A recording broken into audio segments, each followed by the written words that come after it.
Good morning, welcome back to our channel. আশা করি তোমরা প্রত্যেকে ভালো আছো, আমরাও ঠিক আছি। এখন বাজে 9:45, স্নান পুজো সমস্তটা হয়ে গেছে। তোমরা এখন জানো আমি এখন সকাল সকালই মোটামুটি অ্যাক্টিভলি সব কাজ করতে শুরু করি, কারণ করতে হয় আমাকে।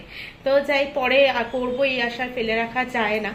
আর এখন এত গরম পড়েছে বুঝতেই পারছো, জন্য একদিন গ্যাপে গ্যাপে আমি ব্লগ দিচ্ছি। এটা আমি করি না সচরাচর, কারণ এটা আমার মন থেকে একটা ভালোবাসার কাজ। এইটা গাফিলতি পাবে আমার কাছ থেকে, এইরকম আমি নই। কিন্তু এত গরম পড়েছে না, মনে হচ্ছে যেন শুধু ফ্যানের তলায় বসে থাকি চুপচাপ, কথা কারোর সাথে বলতে ইচ্ছে করছে না, এরকম একটা ব্যাপার। মানে মা, মামনি, পাপা এদের সাথে রোজ কথা হয়, কিন্তু আগে 15, 20, 30 মিনিটও হয়ে যেত এরকম কথা বলছি। এখন কানে ফোনটা ধরে রাখলেও তো ফোনটা ঘামিয়ে যাচ্ছে, কানটা ঘামিয়ে যাচ্ছে, তো কিছুই ভালো লাগছে না। দেখো আমি এখন যে দাঁড়িয়ে রয়েছি তাতেও দেখো পুরো ঘামিয়ে যাচ্ছি। তো যাই হোক, সকাল সকাল স্নান তো হয়ে যাচ্ছে, সেটা একটা ঠিক আছে, কিন্তু ঘামিয়ে যাচ্ছি আবারও এরকম একটা ব্যাপার হচ্ছে, তো কিছু করার নেই, ঠিক আছে। তো আজকেও রান্না করব, রান্না কিচ্ছু নয়। কালকেও ডাল সেদ্ধ মাছ ভাজা খেয়েছি শুধু সকালটাতে, আর রাত্রে তো মানে কি আর বলবো, ওরকমই সেদ্ধ ভাত টাইপেরই চলছে।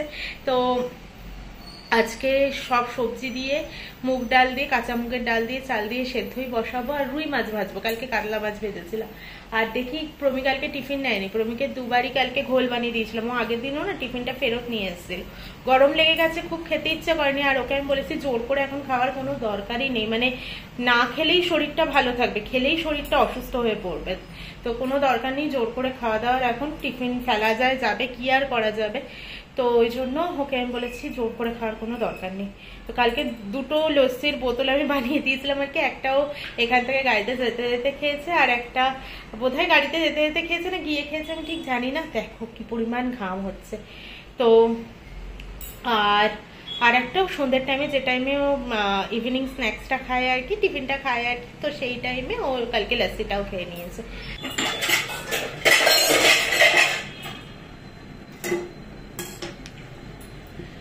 চলে তো এলাম রান্নাঘরে এবার কাটাকাটি করতে। তো আগে না ওর জন্য মানে আমি স্নানে ঠানে যাওয়ার আগে যখন রান্নাঘরে আসি একবার বাসন টাসন মাজতে রাতে, তখন এখানে আমি চাল ধুয়ে, মুগ ডাল ভিজিয়ে, চাল ভিজিয়ে চলে গেছিলাম। আর এটার মধ্যে একটুখানি জল দিয়ে চিনি ভিজিয়ে দিয়ে গেছিলাম, চিনি আর নুন, তাহলে চিনিটা গলে থাকবে, এই আর কি। আর এখন তো লেবুর রসটা দেবো এটা।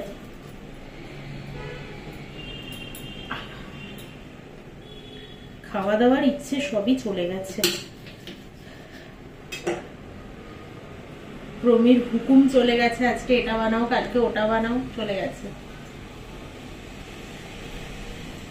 আর কি করবে এত গরমে।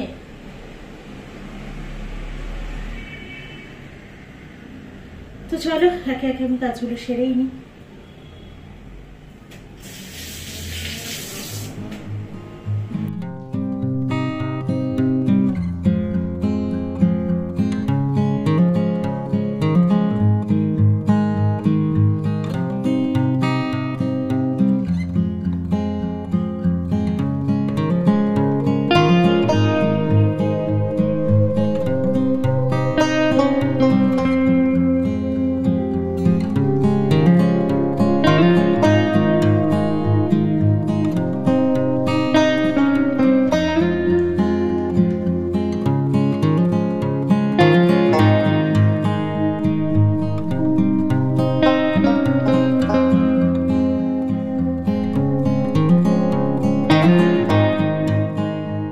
আজকেও কিছুতেই টিফিন নিতে চাইছে না, তো কি করব, একটা বোতল লাসি করে দিলাম আর একটা বোতল নুন চিনির জল করে দিলাম, এই দিলাম।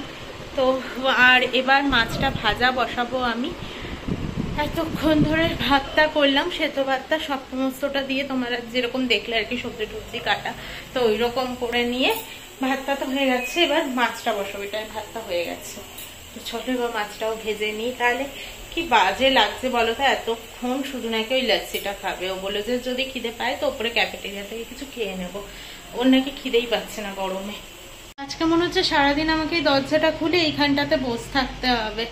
আর ও স্নান দান করেছে, গামছা টামছা মেলে দিয়েছে, আর ওর লেবুটা জাস্ট আমি কেটে এখন রাখলাম এখানে। ও খেয়ে গিয়ে জানলা ধারে গিয়ে বসে পড়েছে। কি আর বলবো, ছেলেটা খেতেও আজকে একটুও শান্তি পেল না। কারেন্টটা যাচ্ছে আর আসছে, যাচ্ছে আর আসছে, আর গিয়ে তো 10-15 মিনিট থাকছে না, এরকম করছে না। এত রাগ ধরছে না, এইটুকু টাইমের মধ্যে 4-5 বার হয়তো চলে গেল, তাই হলো না গো। 4-5 বার হয়ে গেল এইটুকু টাইমের মধ্যে। ও তো নয় গাড়িতে উঠে গেলে এসি পেয়ে যাবে, অফিসে এসেছি, সব ঠিক আছে। আমি আজকে সারাদিন কি করবো আমি বুঝতে পারছি না, মানে ফ্যান চলে মাথার উপর, তাতেই খাওয়ার ইচ্ছে থাকে না। আর আজকে কি হবে ভগবান জানে, প্রচন্ড গরম লাগছে, মানে প্রচন্ড। রমিকে জাস্ট নিচে ছেড়ে দিয়ে আসলাম, রাস্তা দিয়ে যায়নি, যদিও না আজকে সেই রকম মানে অন্যদিন যেরকম তাতানো পোড়ানো রোদ থাকে আজকে ওটা নেই। আজকে বৃষ্টিও দেখাচ্ছে, বা জানি না যে বৃষ্টি হবেই কিনা, এরকম তো দেখাই ফলস যায়, তারপরে তো দেখি আজকে হয় কিনা। এখন বাজে বিকেল 4:21। আজকে বৃষ্টি হওয়ার কথা ছিল, কিন্তু কোথায় কি, আর আমাকে দেখতেই পাচ্ছ এখন রেডি হয়েছি। এখন রেডি হওয়ার কথা আমার থাকে না, মূলত আমার এখন কাজই থাকে, তো সেটাই বসে বসে করছিলাম। বাট একটা এমার্জেন্সি চলে এসেছে, যেটা আমরা কাল থেকে অপেক্ষা করে বসেছিলাম। তো দেখা যাক এবার যাই আমি। প্রমিতা অফিস চলে গেছে, তাই ও যেতে পারবে না, তার জন্য আমিই যাচ্ছি। কি বৃত্তান্ত কিসের কি সেটা তোমাদেরকে আমি পরে বলবো। তো আপাতত এখন বেরোই। কাজ খারাপ হয়ে গেছে, হাসি হাসি মুখ দেখতেই পাচ্ছ। হ্যাঁ, বাড়ি গিয়ে তোমাদেরকে সবটা বলবো। তো এখন বেরিয়েছি। আজকে ব্যাঙ্গালোরে চূড়ান্ত বৃষ্টি হয়েছে, চূড়ান্ত। হ্যাঁ, তোমাদেরকে দেখাতে পারিনি কারণ তখন ব্যস্ত ছিলাম। আর এখন আমি অটোতে আছি, আসার সময় আমি র্যাপিডো বাইকে চলে এসেছিলাম, পুরোটাই অন্ধকার। আর যাওয়ার সময় অটো করে নিলাম, কারণ বৃষ্টি প্রচন্ড হয়েছে। আবার যদি নামে তো একেবারে ভিজে কাক হয়ে যাবো, আর এই টাইমে ভিজলে ঠান্ডা লেগে যাবে। এমনিও যেহেতু বৃষ্টি হচ্ছে, ব্যাস এখন হাওয়া দিচ্ছে, ঠান্ডা ঠান্ডা লাগছে। বলেইছিলাম আজকে বৃষ্টি হওয়ার কথা আছে। যাই হোক, বাকি কথা ঘরে গিয়ে হবে, কারণ পুরোটাই এখন অন্ধকার। চলো বেরোই। দারুণ খুশি আমরা আজকে। আমি যে ভয়টা পেয়ে স্কুটিতে না এসে, মানে বাইক না করে অটো করে এলাম, সেটাই হলো। আবারও বৃষ্টি অলরেডি শুরু হয়ে গেছে, দেখতেই পাচ্ছ রাস্তায় জল জমে গেছিল। এখানটা খেয়াল করো, বুঝতে পারবে যে আবারও বৃষ্টি শুরু হয়ে গেছে। ফিরছিলাম আমি, তোমাদেরকে তো আগেই দেখালাম। তো ফেরার সময় না আমি প্রমির অফিসের সামনে দিয়েই ফিরছিলাম, ক্রস করছিলাম জাস্ট। ওকে আবার একটা মেসেজও করলাম যে আমি তোমার অফিসের সামনে দিয়ে ক্রস করছি। মনে হচ্ছিল ওকে ডেকে নিয়েই চলে যাই, কিন্তু সেটা তো আর সম্ভব না। ঠিক আছে, আমি যাই বাড়ি। আর কিছুক্ষণ বাদেই যদি ও চলে আসবে।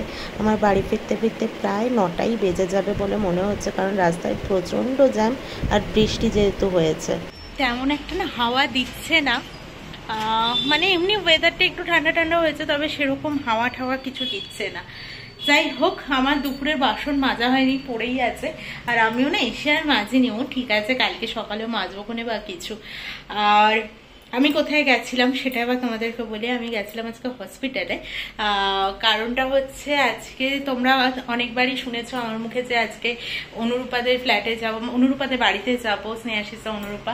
তো আজকে ওর বেবি বয় হয়েছে, তো তাই জন্যই গেছিলাম আর কি। তো ভীষণ খুশি আমরা প্রত্যেকে, তাই জন্যই আর কি। আর যাওয়ার আগে ওই জন্যই আর টেনশনে কিছু বলতে পারিনি। তো ওই জন্য ফিরে এসে আমি একটু রেস্ট নিয়ে এখন তোমাদের সাথে শেয়ার করলাম। আমি জানিও না ব্লগটা কত দূর হয়েছে বা কিছু।